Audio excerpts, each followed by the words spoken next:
All right, everyone, let's start. IGCSE Paper 1 Multiple Choice Question, May-June 2024, Variance 13. Which two processes are required to change ice into steam? So process कुछ ऐसा है कि आपके पास ice है,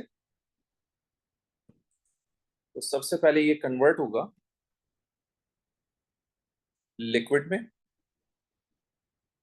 और जब ये लिक्विड में कन्वर्ट होगा तो प्रोसेस मेल्टिंग होगा, और फिर लिक्विड को जब आप हीट करेंगे तो ये गैस में कन्वर्ट होगा, और लिक्विड से गैस में कन्वर्ट करने को हम बॉइलिंग का प्रोसेस कहते हैं। सो इसका मतलब आइस से गैस में कन्वर्जन के लिए हमें दो प्रोसेस करने होंगे, melting and boiling. Let's see ये मेल्टिंग और बॉइलिंग कहाँ गिवन है। बॉइलिंग ये है, मेल्टिंग ये है। Right answer is going to be an A. Okay, freezing, boiling तो चले ठीक है, but freezing is wrong, because freezing में लिक्विड जो है वो वापस सॉलिड में कन्वर्ट हो जाता है, तो आपने गैस तो बनाया नहीं इसमें। सिमिलरली मेल्टिंग ठीक है, लेकिन कंडेंसेशन गलत है, क्योंकि कंडेंसेशन में गैस जो है वो लिक्विड में कन्वर्ट होती है। फ्रीजिंग भी गलत है, कंडेंसेशन भी गलत है, क्योंकि फ्रीजिंग में लिक्विड सॉलिड में कन्वर्ट होता है और गैस लिक्विड में कन्वर्ट हो जाती है। तो ये भी गलत, ये भी गलत, ये भी गलत। Right answer is a. Question 2, which row describe how the volume of a gas changes when the temperature increases and when pressure increases? तो मैं यहाँ पर दो लॉज अप्लाई करूंगा जो कि मैंने पढ़ाया आपको। एक है बॉयल्स लॉ, जो कहता है कि volume is inversely proportional to pressure,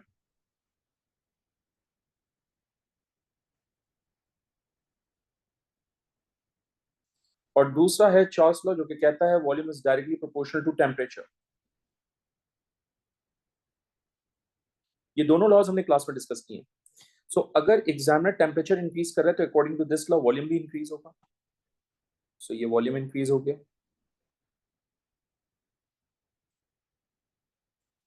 और जाहिर सी बात है एग्जामिनर प्रेशर इंक्रीज कर रहे हैं, तो जब प्रेशर इंक्रीज करते हैं तो वॉल्यूम डिक्रीज होता है। तो प्रेशर इंक्रीज करने से वॉल्यूम कहाँ डिक्रीज हो रहा है ये देख लेते हैं।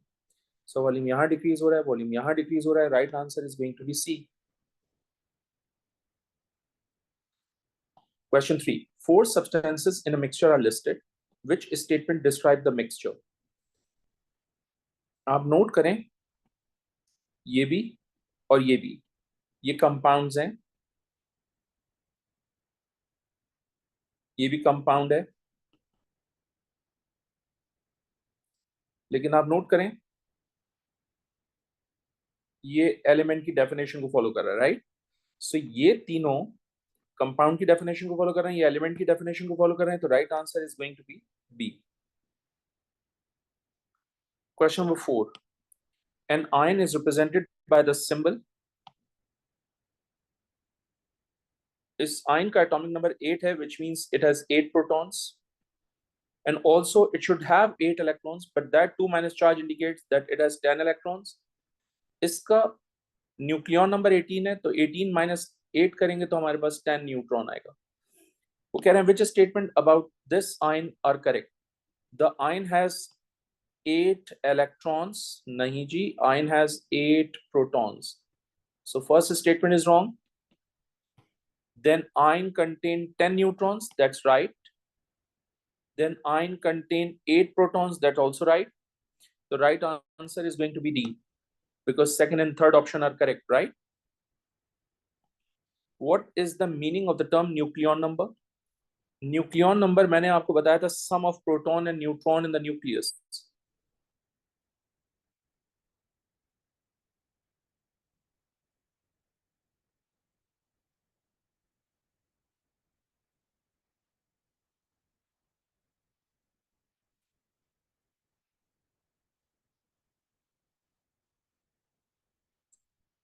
So obviously number of neutron in the nucleus, नहीं इसमें प्रोटॉन मिसिंग है इसलिए गलत होगा। नंबर ऑफ प्रोटॉन, इसमें न्यूट्रॉन मिसिंग है इसलिए ये भी गलत होगा।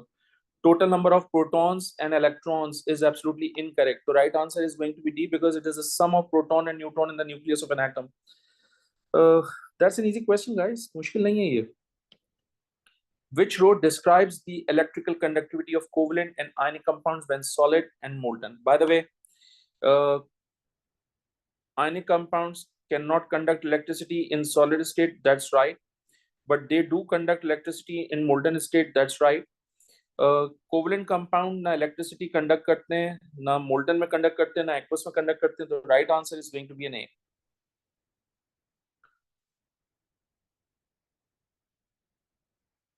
Which statement about the bonding in sodium chloride is correct? तो भाई सबसे पहली तो बात ये है कि सोडियम क्लोराइड की बॉन्डिंग हमने क्लास में डिस्कस की है. ये सोडियम है आपके पास, इसका एटॉमिक नंबर 11 होता है, इसकी कॉन्फ़िगरेशन है आपके पास 281. तो जाहिर सी बात है ये अपने वैलेंस शेल से एक इलेक्ट्रॉन लूज करके कैटाइन में कन्वर्ट होगा एंड कॉन्फ़िगरेशन बिकम्स 28. और ये जो कॉन्फ़िगरेशन इसकी बन गई है ये एग्जैक्टली नोबल गैस कॉन्फ़िगरेशन है क्योंकि ऑक्टेट रूल फॉलो कर रहा है, right. Let's talk about chlorine here. इसका एटॉमिक नंबर 17 है, it has 17 electrons.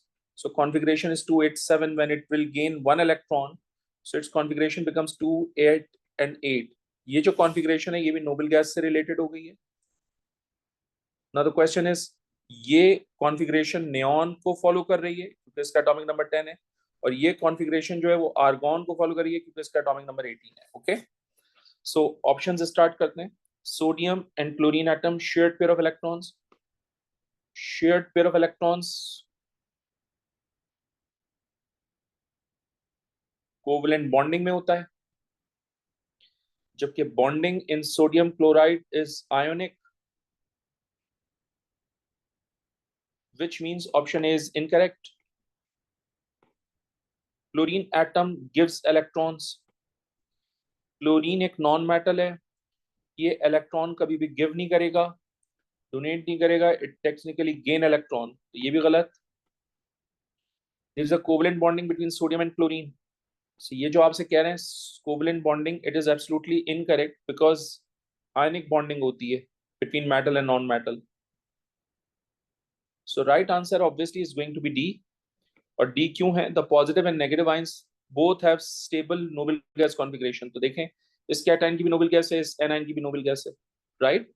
My bad, right, ठीक है.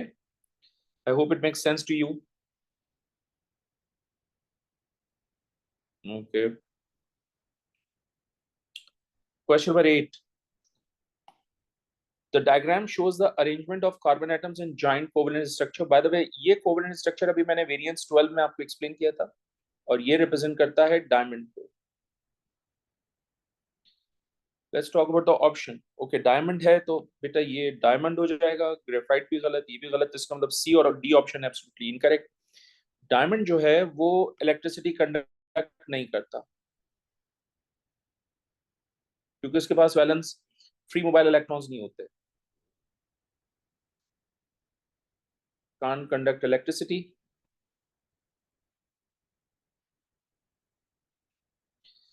So it is an electrode because electrons can move. That's wrong. So option A is wrong. Right answer obviously is going to be B because B option बचता है, लेकिन इसका B देख लीजिए. It is used as a cutting tool because atoms are strongly bonded together. बिल्कुल सही बात है. ग्लास कटिंग के लिए इस्तेमाल होता है डायमंड, ये हमने लिखवाया है आपको, ठीक है. So that statement is true. Question number 9. Which statement is correct definition for molecular formula? So molecular formula की definition देख लेते हैं. An atom or group of atoms that determines the chemical properties of the compound. Chemical properties जो होती है वो number of electrons से पता चलती है, molecular formula से नहीं पता चलती, इसलिए ये गलत.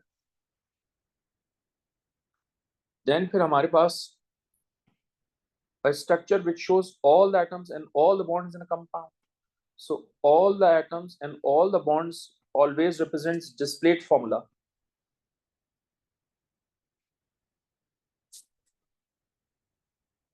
एग्जामिनर मॉलिकुलर फॉर्मूला की बात कर रहे हैं इसलिए ये भी गलत. The number and arrangement of different atoms in 1 gram of compound. Molecular formula has nothing to do 1 gram of compound. ये गलत. Right answer obviously is going to be D क्योंकि number and types of different atoms in 1 molecule of a compound. ठीक है, 1 gram नहीं होता, 1 molecule होता है. So a compound T has the formula CH3Cl. 3 statement about this compound are listed. Okay, a molecule of a compound contain 5 atoms. ये first, ये 3 and ये 1, तो 5 एटम्स ऑल टुगेदर इसमें वो कह रहे हैं। तो करेक्ट, 3 हाइड्रोजन हैं, 1 कार्बन है, 1 क्लोरीन है, टोटल 5 हो गए। सो ये बात बिल्कुल सही है। Next, a molecule of the compound contain 5 different elements. 5 different elements नहीं है, 3 डिफरेंट एलिमेंट्स हैं, एक कार्बन है, एक हाइड्रोजन है और एक क्लोरीन है।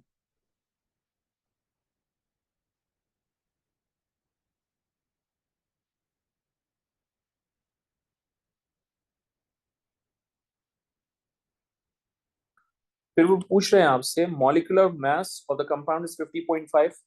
सो CH3Cl का मास कैलकुलेट कर लेते हैं, 35.5 क्लोरीन का है, कार्बन का 12 है, हाइड्रोजन का 1 होता है, मल्टीप्लाई बाय 3 कीजिए तो यहां से आपके पास आ जाएगा 50.5। तो ये थर्ड स्टेटमेंट भी ठीक है, ये सेकंड गलत, तो 1 and 3 ओनली, तो right answer is going to be C.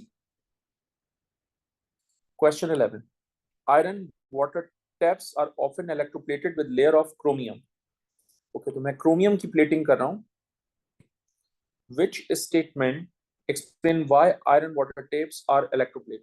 Electroplating किस लिए यूज की जाती है? ताकि शाइनिंग जो है वो, अपीयरेंस जो है वो इम्प्रूव की जा सके। Strength of the taps, strength तो इंक्रीज नहीं होती, बल्कि हम इलेक्ट्रोप्लेटिंग इसलिए करते हैं ताकि हम क्रोजन को प्रिवेंट कर सकें। तो second statement wrong, third statement is right. It improves the electrical conductivity of the taps.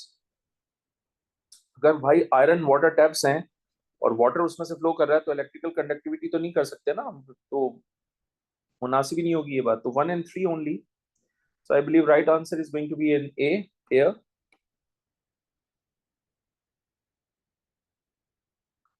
Molten cesium bromide is electrolyzed using inert electrodes, which to identify the product at each electrode. ये cesium bromide का formula होता है CSBr। इसमें आपको cesium मिलेगा at cathode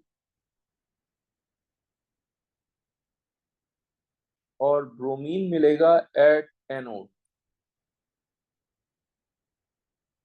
so bromine देखो कहाँ लिखा हुआ है, ये लिखा हुआ है, और cesium एट कैथोड कहाँ लिखा हुआ है, ये लिखा हुआ है। तो right answer is going to be an A. और मोल्टन में पहले भी बता चुका हूँ, इसमें वाटर नहीं होता, no water, that indicates no hydrogen ions and hydroxide ions. सही है। Question 13, which equation represents the overall reaction in a hydrogen oxygen fuel cell? So whenever hydrogen gas reacts with oxygen gas, it will turn to steam. So ये equation कहाँ लिखी हुई है? B में लिखी हुई है। B is going to be the right answer. सही है। अच्छा देखिएगा, ये एटम है इसलिए गलत, it has to be molecule. ये भी एटम है इसलिए ये गलत, इसलिए ये, और सी इसलिए गलत क्योंकि ये नॉट बैलेंस्ड, बैलेंस्ड नहीं है।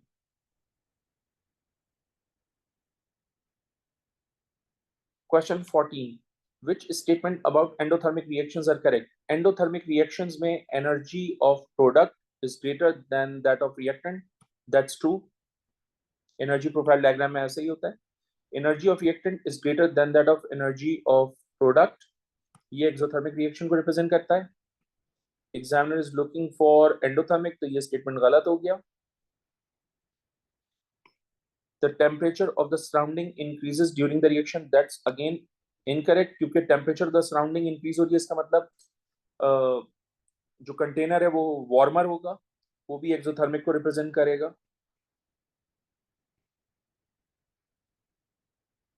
The temperature of the surrounding decreases during the reaction, that's true, क्योंकि जब डिक्रीज होगा तो surrounding becomes cooler.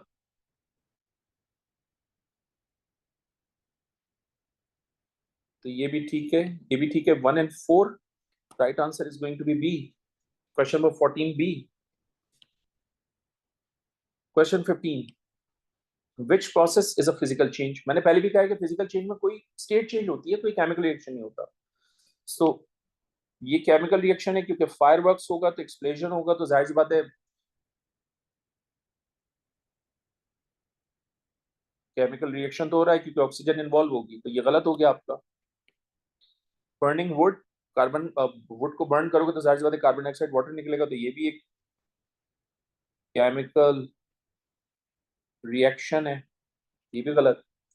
Rusting of iron is a chemical reaction, क्योंकि ऑक्सीजन वाटर सब इन्वॉल्व होते हैं, ये भी गलत।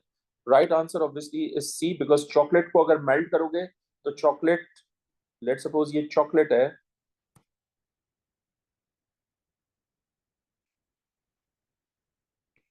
और ये सॉलिड है, अगर आप इसको हीट करते हो, ये तो आपने नॉर्मल ऑब्जर्व किया होगा,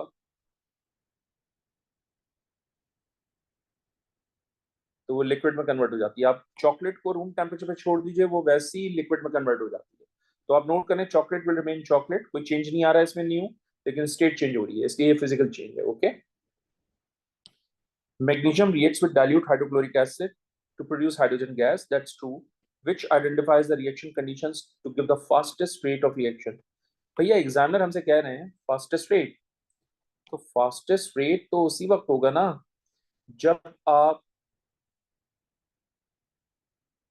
टेम्परेचर हाई करेंगे, जब आप कॉन्सेंट्रेशन ऑफ HCl हाई करेंगे या ग्रेटर लेंगे, हायर लेंगे। और जाहिर सी बात है मैग्नीशियम अगर आप पाउडर फॉर्म में यूज कर रहे हैं तो ज्यादा होगा। So powdered magnesium is used. So obviously हम चेक कर लेते हैं, टेम्परेचर यहाँ ज्यादा है, यहाँ ज्यादा है, इसका मतलब ये भी गलत होगा, ये भी गलत होगा, इसका मतलब ए और सी तो रॉन्ग वैसे ही हो गए। Competition exist between B and D, इधर भी कॉन्सेंट्रेशन ज्यादा है, इधर भी कॉन्सेंट्रेशन ज्यादा है, यहाँ पाउडर फॉर्म है, यहाँ रिबन है, तो रिबन तो नहीं हो सकता। तो right answer is going to be B. Question 17. Which reaction produces a white colored substance? White colored substance, white colored substance. जब आप ऐड करेंगे एनहाइड्रस कोबाल्ट टू क्लोराइड को, तो वो ब्लू टू पिंक होगा। अम,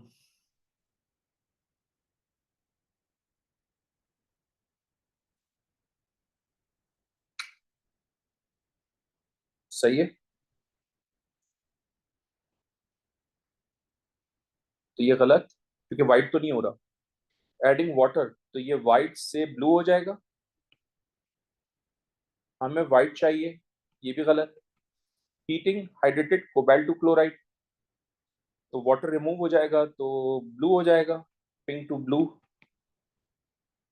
वाटर के साथ पिंक होता है, विदाउट वाटर ब्लू होता है, ये भी गलत। हाइड्रेटेड, अच्छा अब जरा देख लेते हैं, ये कॉपर सल्फेट है, .5H2O, इसका कलर होगा ब्लू। वो कह रहे हैं आप इसको हीट कर दो, तो जब हीट करोगे तो वाटर क्रिस्टलाइजेशन रिमूव हो जाएगा और एनहाइड्रस हो जाएगा। जब एनहाइड्रस होगा तो जाहिर सी बात है ये व्हाइट हो जाएगा। तो एग्जामिनर ये तो कह रहे हैं हमसे कि which reaction produces white coloured substance, तो भाई व्हाइट कलर्ड सब्सटेंस डी में प्रोड्यूस हुआ है, D is going to be the right answer. सब जगह कलर्ड प्रोड्यूस हो रहे हैं, है ना, सिर्फ यहां पर व्हाइट प्रोड्यूस हुआ है। In the blast furnace, iron is extracted when iron 3 oxide reacts with carbon monoxide. The equation is shown. Which substance is oxidized and which is reduced in this reaction? By carbon monoxide is oxidized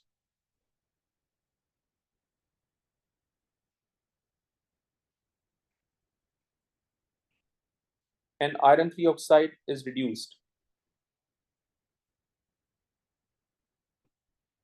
So iron 3 oxide reduce हो रहा है और carbon monoxide oxidize हो रहा है. So right answer obviously is going to be an A. That's a very straightforward, very straightforward question. Question number 19. Which row shows the colors of litmus and methyl orange with solution of acidic or basis? अगर solution acidic है तो litmus जो है वो red होगा, ये बात बिल्कुल ठीक है, और मिथाइल ऑरेंज भी रेड होगा, ये बात भी बिल्कुल ठीक है। लेकिन अगर सोल्यूशन एसिडिक है तो लिटमस ब्लू नहीं हो सकता और मिथाइल ऑरेंज येलो नहीं हो सकता, इसका मतलब ऑप्शन बी इज इनकरेक्ट। अगर सोल्यूशन बेस है तो लिटमस ब्लू होगा, ये बात सही है, और मिथाइल ऑरेंज रेड होगा, ये बात बिल्कुल गलत है, क्योंकि जब एल्कलाइन सोल्यूशन होता है तो मिथाइल ऑरेंज येलो होता है। अगर ये बेस है आपके पास तो ये एसिड नहीं, रेड नहीं हो सकता, it has to be blue, ये येलो होगा। इसका मतलब ये भी गलत, ये भी गलत। Right answer is going to be an A. Aqueous sodium hydroxide is reacted with excess dilute hydrochloric acid, which ion causes the resulting mixture to be acidic.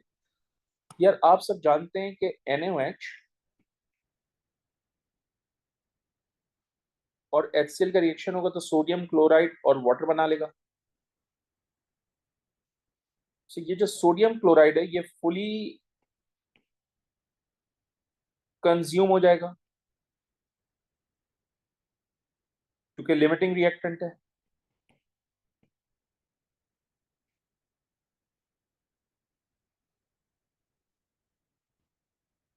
ये फुली कंज्यूम नहीं होगा क्योंकि ये एक्सेस अमाउंट के अंदर है। क्योंकि ये एक्सेस अमाउंट के अंदर है तो जाहिर सी बात है सोल्यूशन में हाइड्रोजन आयंस होंगे।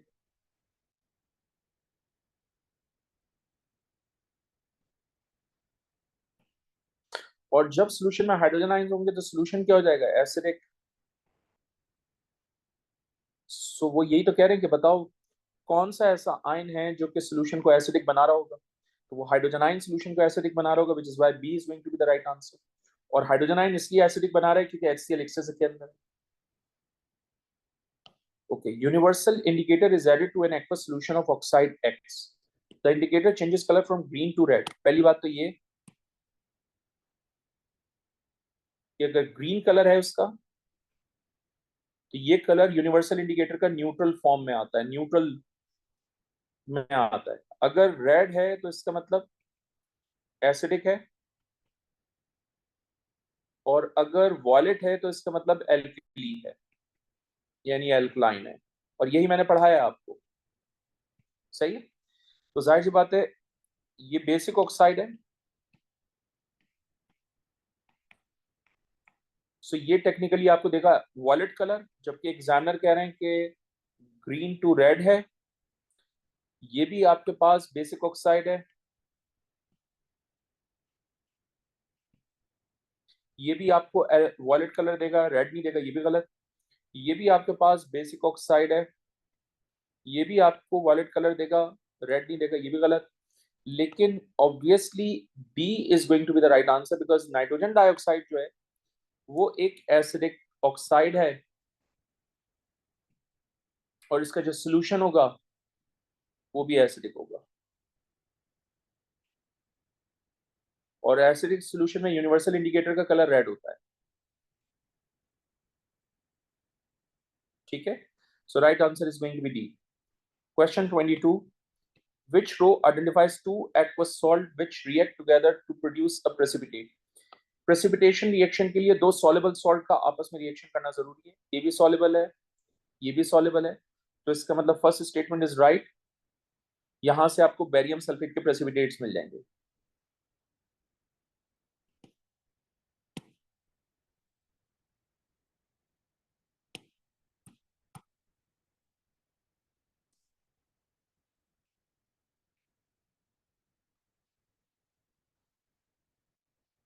अच्छा, ये सॉल्युबल है लेकिन ये इनसॉल्युबल है, तो इसका मतलब ये दोनों आपस में रिएक्शन नहीं करेंगे, तो ये गलत। बेरियम क्लोराइड सॉल्युबल है, लेड नाइट्रेट सॉल्युबल है, इसका मतलब लेड क्लोराइड के प्रेसिपिटेट्स मिलेंगे आपको, ठीक है। तो ये भी ठीक है। Lead two chloride and barium nitrate, अच्छा ये सॉल्युबल है लेकिन ये इनसॉल्युबल है, तो आपस में रिएक्शन नहीं कर सकेंगे। सो 1 and 3 ओनली, तो right answer is going to be B.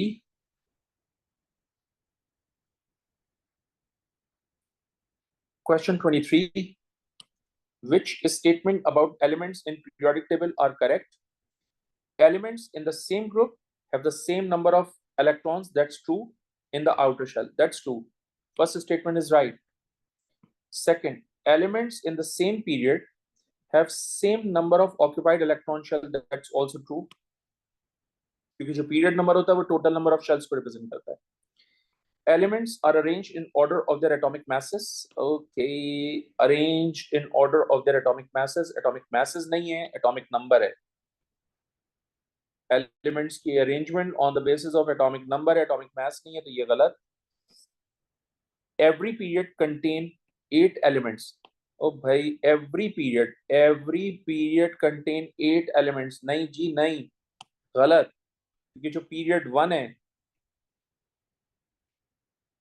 उसमें से 2 एलिमेंट्स हैं, hydrogen and helium, contain only 2 elements, hydrogen and helium. तो इसका मतलब एवरी की जो टर्म है वो स्टेटमेंट गलत है। सो 1 and 2 is correct and therefore A is going to be the right answer. Okay, next is 4 mixtures each contain a halogen and an aqueous sodium halide. Okay, which row describe what happens in the mixture shown? Iodine and sodium bromide cannot react because iodine is less reactive.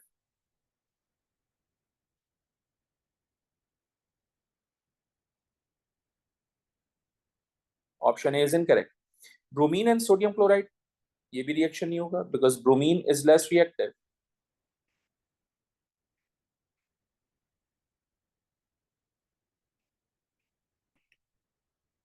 Chlorine and sodium bromide, chlorine is more reactive, reaction हो जाएगा.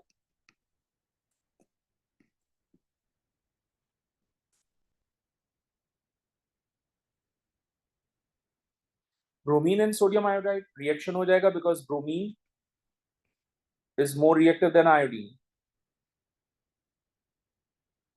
So यहाँ reaction हो जाएंगे सी में भी और D में भी. एक्सप्लेनेशन देखते हैं. अच्छा, ये ए और बी तो एब्सोल्युटली इनकरेक्ट हो गए. अब एक्सप्लेनेशन देखते हैं. अ डिस्प्लेसमेंट रिएक्शन, अगर बिल्कुल सही बात है, जब रिएक्शन हो रहा है तो डिस्प्लेसमेंट रिएक्शन होगा because chlorine is more reactive than bromine. That's true. ये स्टेटमेंट बिल्कुल ठीक है, मैंने लिखा हुआ भी है. यहाँ देखिए, अ डिस्प्लेसमेंट रिएक्शन अगर बिल्कुल सही बात है, because iodine is more reactive than bromine. नहीं भाई, bromine is more reactive than iodine ना. तो इसका मतलब ये वाला जो स्टेटमेंट है, iodine is more reactive than bromine, ये गलत है. तो right answer obviously is C. Which should describe a transition element? भाई ट्रांजिशन एलिमेंट जो है, पहली बात कलर्ड कंपाउंड्स बनाते हैं.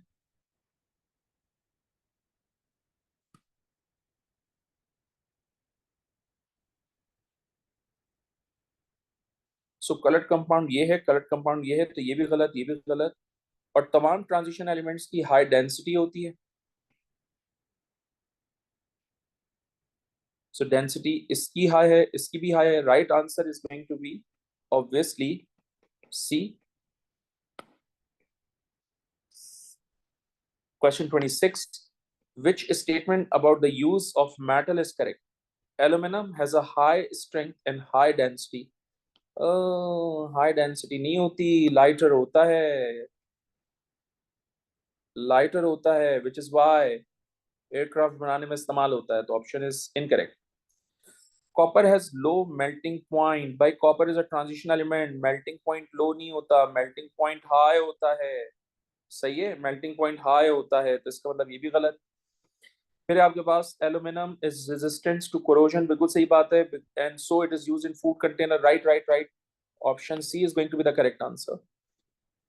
फिर वो कह रहे हैं zinc is used to make the alloy stainless steel which is used in cutlery. भाई stainless steel is a mixture of two elements. The first one is iron and the second one is carbon. तो zinc तो use नहीं होता. सही है. सो 26 का I believe answer होगा हमारे पास सी. Question 27. Which statement explain why stainless steel is used in cutlery? Oh, same question. It is resistant to rusting, right? It is hard material as compared to original metal. Hard होता है, pure metal तो नहीं होता because it is a mixture. ये mixture होता है, इसका मतलब प्योर मेटल तो नहीं है. तो 1 and 2 ओनली. तो right answer is going to be B. 27 B. Four different metals are separately mixed with an equal volume of dilute hydrochloric acid. Table shows the rate of effervescence for each metal. अच्छा जी, calcium very high, that means most reactive. और इसको हम सबसे पहली priority देंगे, 1 रखेंगे, ठीक है। कॉपर रिएक्शन नहीं कर रहा है, इसका मतलब लीस्ट रिएक्टिव, इसका मतलब ये 4th पोजीशन पे आएगा, सबसे आखिरी होगा। अब आप नोट कीजिए कि मैग्नीशियम में रिएक्ट हाई है और यहाँ लो है, तो इसका मतलब मैग्नीशियम रिएक्टिव है, मोर रिएक्टिव, एंड ऑब्वियसली हम इसको 3rd नंबर पे रखेंगे, और सॉरी 2nd नंबर पे रखेंगे, आयरन को 3rd नंबर पे रखेंगे, क्योंकि ये सिर्फ रिएक्टिव है। सही है। तो examiner is asking the order of reactivity of the 4 metals starting with the most reactive. Most reactive कौन सा है इसमें से? Calcium. So calcium is most reactive, ये लिखा हुआ, राइट। फिर उसके बाद कौन सा होगा 2nd नंबर पे? मैग्नीशियम। फिर 3rd नंबर पे आयरन और 4th नंबर पे कॉपर। तो ये ऑर्डर पूरा फॉलो कर दिया, which is why D is going to be the right answer. Which statement about the rusting of iron is correct? Rusting of iron forms hydrated iron 2 oxide. That's absolutely incorrect, क्योंकि हमारे पास iron 3 oxide बनता है। फिर आपके पास से barrier method prevents rusting by excluding nitrogen and water. भाई nitrogen नहीं होता, ऑक्सीजन होती है, ये भी गलत, ये भी गलत। A piece of iron submerged in water will not rust. It will rust.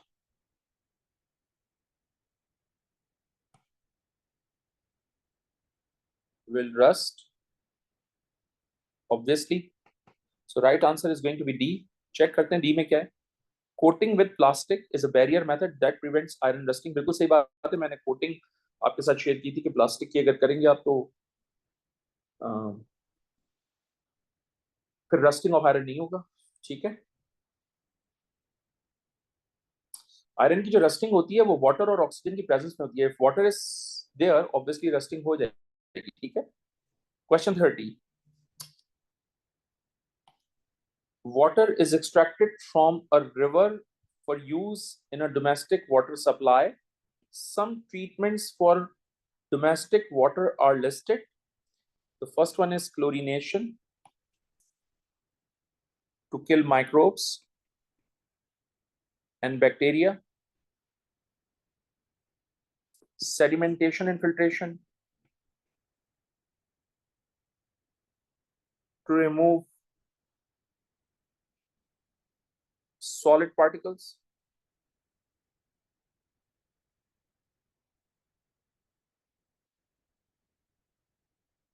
to remove taste and odor. वैसे remove की बजाय improve कर लीजिए, ये भी ज्यादा बेहतर है।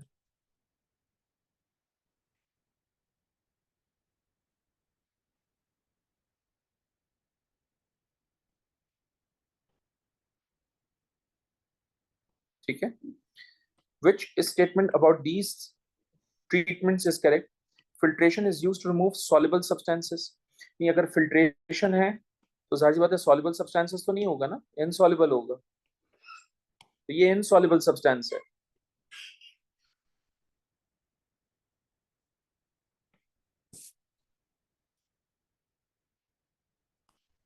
Then treatment with carbon is used to remove unpleasant odor. That's true. Then chlorination is used to remove unpleasant taste. भाई ये तो कार्बन करता है यार, क्लोरीनेशन नहीं करता, कार्बन करता है। Sedimentation is used to kill microbes. That's incorrect. Sedimentation नहीं, क्लोरीन करता है माइक्रोब्स को किल, सो क्लोरीनेशन करता है, ठीक है। तो ये भी गलत, ये भी गलत, ये भी गलत। Right answer is going to be B. 31. A farmer knows his soil needs phosphorus and potassium. He has a choice of 4 fertilizer. बेटा यहां से नाइट्रोजन मिलेगा सिर्फ,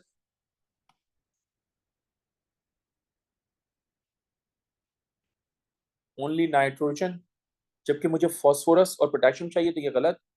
यहां से नाइट्रोजन और फास्फोरस चाहिए,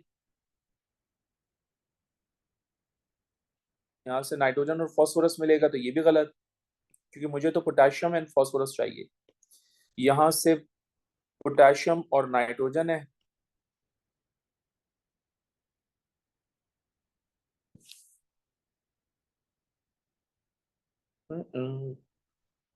क्या चीज सारी गलत हो जाएंगे तो फिर होगा क्या? एक minute, let me check. Furman knows his soil needs phosphorus and potassium. He has four choice of fertilizers.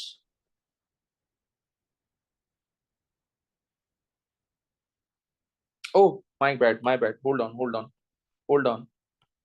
ये हो जाएगा ठीक, क्योंकि हमें फॉस्फोरस तो मिल रहा है ना, सही है, हमें फॉस्फोरस मिल रहा है यहाँ से, that's what we need.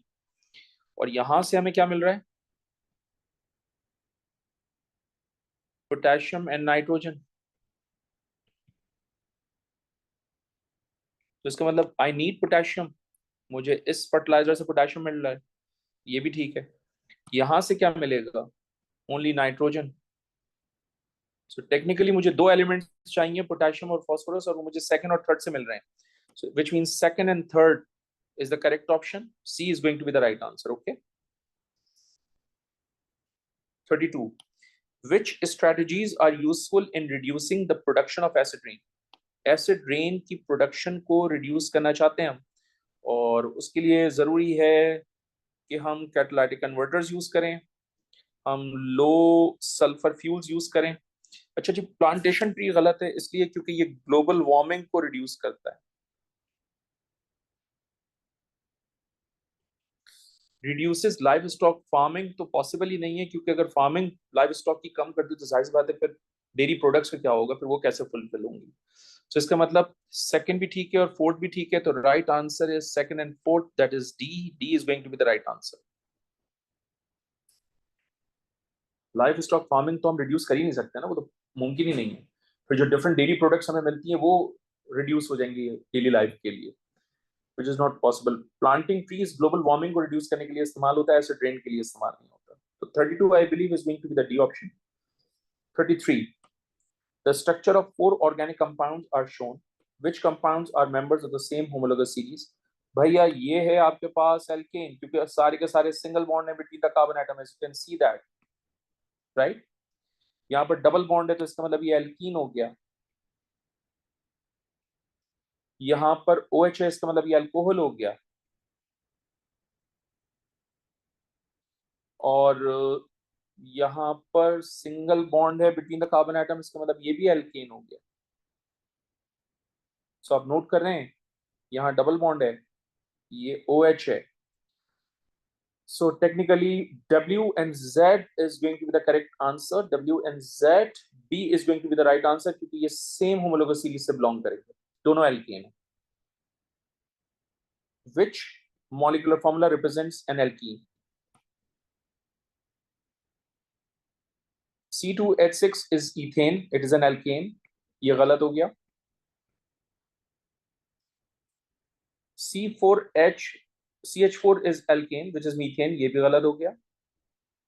C2H6O is basically ethanol.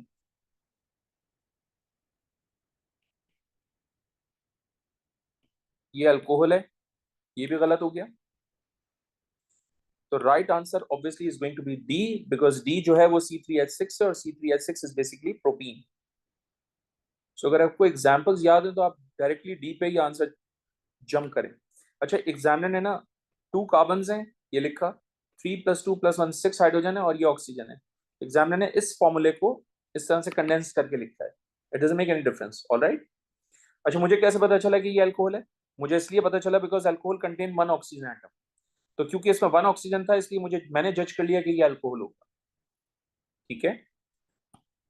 Which row identifies the petroleum fraction used to reduce the friction between metal parts and engines and as a fuel in the car? Yeah, fuel in the car, तो जाहिर सी बात है वो तो gasoline होता है, और जाहिर सी बात है friction used to reduce the friction, I need the lubricating agent. So I'm going to use lubricating oil for that. So right answer is going to be D. 4 fuels are listed. Which fuel is a fossil fuel? Which fuel is a fossil fuel? Ethanol जो है वो तो fossil fuel नहीं है, ठीक है। कोल fossil fuel है और नेचुरल गैस भी फॉसिल फ्यूल है, या हाइड्रोजन फॉसिल फ्यूल नहीं है। So right answer is going to be C.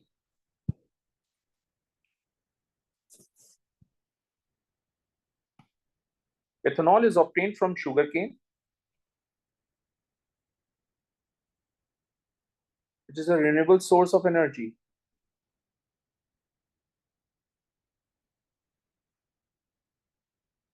And hydrogen is obtained from cracking of hydrocarbon.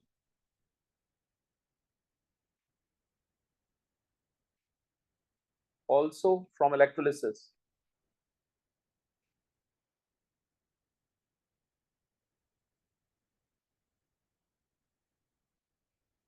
Also from steam reforming.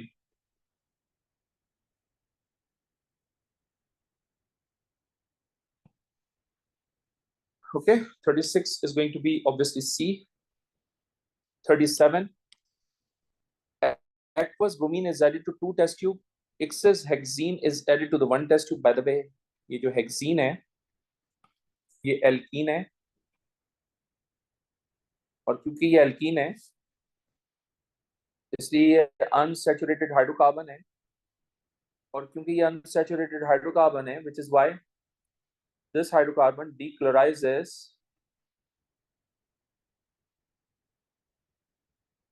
aqueous bromine. So hexene जब decolorise करेगा aqueous bromine को, तो वो करेगा orange to colorless.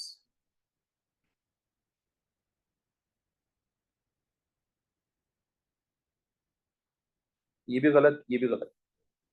अच्छा, उसके बाद एग्जामिनर कह रहे हैं excess hexane. The examiner is talking about hexane. Hexane is technically an alkane, and alkanes are saturated hydrocarbons. और जब saturated hydrocarbon होगा तो no change, इसका मतलब remains orange, रिएक्शन ही नहीं होगा, ऑरेंज ही कलर आएगा। सो ऑरेंज कहाँ लिखा हुआ है? रिमेन्स ऑरेंज यहाँ है, तो right answer is going to be obviously B. 38. The structure of a compound G is shown. G is the same homologous series as ethanoic acid. Free carbon का carboxylic acid is basically propanoic acid. This is propanoic acid, guys.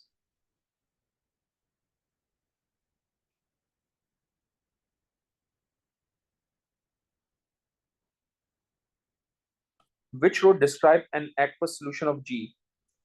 So अगर मैं इस acid को magnesium से treat करवाऊंगा तो obviously ये acid जब मैग्नीशियम से रिएक्शन करवाया जाएगा तो इट प्रोड्यूसेस हाइड्रोजन गैस, सही है। और जाहिर सी बात है ये मिथाइल ऑरेंज जो है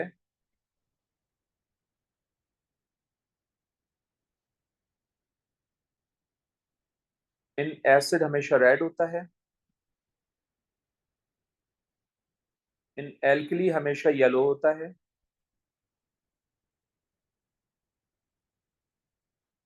so turns methyl orange yellow, no,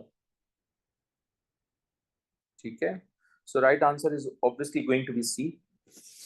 yellow तो उस वक्त होगा ना जब एल्कली होगा, जब ये खुद एसिड है तो वो रेड करेगा, येलो येलो थोड़ी कर सकता है। Question 39. When zinc reacts with dilute sulfuric acid, hydrogen gas is produced. We have done this equation in the class. Which apparatus is needed to investigate the effect of temperature on the rate of this reaction? So मुझे effect of temperature और rate of reaction इन दोनों को link करना है, ठीक है।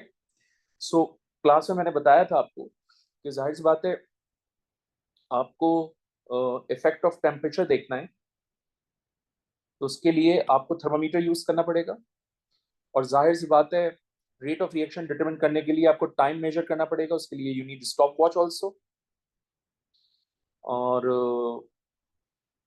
1, 2 and 4 का कोई कॉम्बिनेशन नहीं है।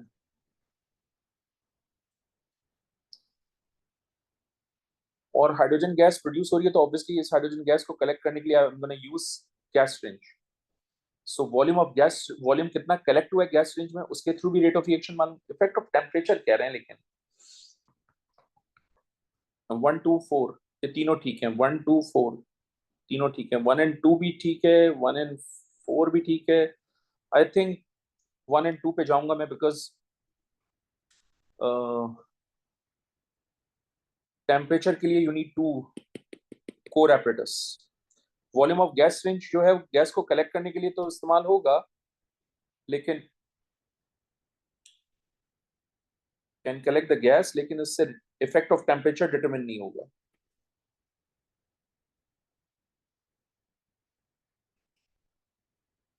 Can collect the gas but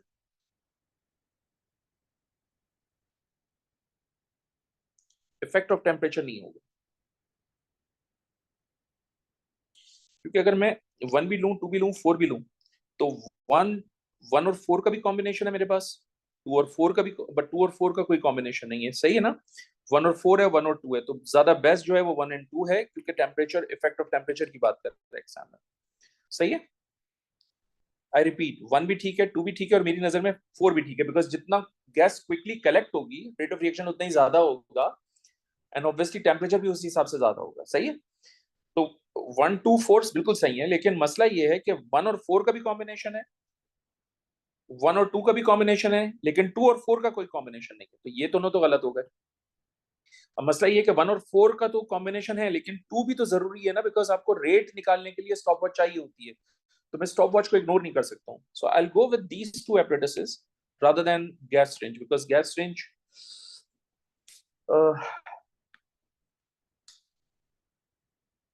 stop watch ignore नहीं कर सकते. Gas range I can ignore that because effect of temperature है.